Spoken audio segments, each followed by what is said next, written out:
Hello বন্ধুরা, কেমন আছেন? আশা করি আপনারা ভালো আছেন।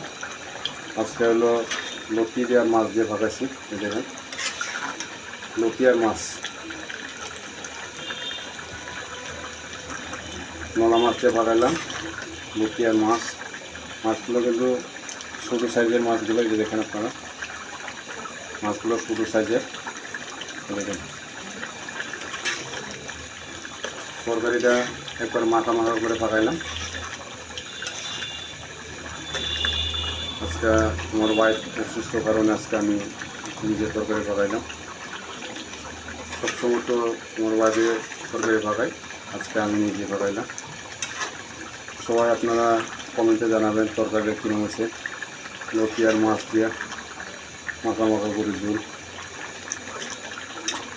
সবাই লাইক কমেন্ট করবেন, শেয়ার করবেন। তো সবাইকে অসংখ্য ধন্যবাদ। টাটা, বাই বাই সবাইকে।